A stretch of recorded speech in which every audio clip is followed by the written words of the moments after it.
அன்பான ஒரு வேண்டுகோளை நான் முன்வைக்கின்றேன்.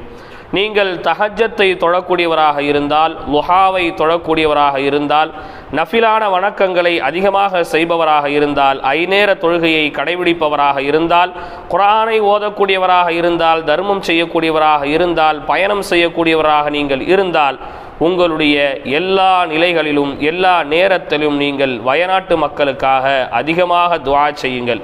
எப்படி பாலஸ்தீன மக்களுக்காக எல்லா நேரத்திலும் எல்லா நிலைகளிலும் நாம் அதிகமாக துஆ செய்தோம், அது மாத்திரமல்லாமல் குனூத்தே நாசிலாவில் நாம் அவர்களுக்காக துஆ செய்தோமோ, அதே போன்று வயநாட்டு மக்களுக்காகவும் எல்லா நேரத்திலும் எல்லா நிலைகளிலும் நீங்கள் துஆ செய்து கொண்டே இருங்கள். கண்ணியத்திற்குரியவர்களே, பாலஸ்தீன மக்கள் எப்படி போர்களால் பாதிக்கப்பட்டார்களோ அதே மாதிரி வயநாடு மக்கள் இன்றைக்கு பேரிடரின் காரணமாக, எதிர்பாராத அழிவின் காரணமாக, எதிர்பாராத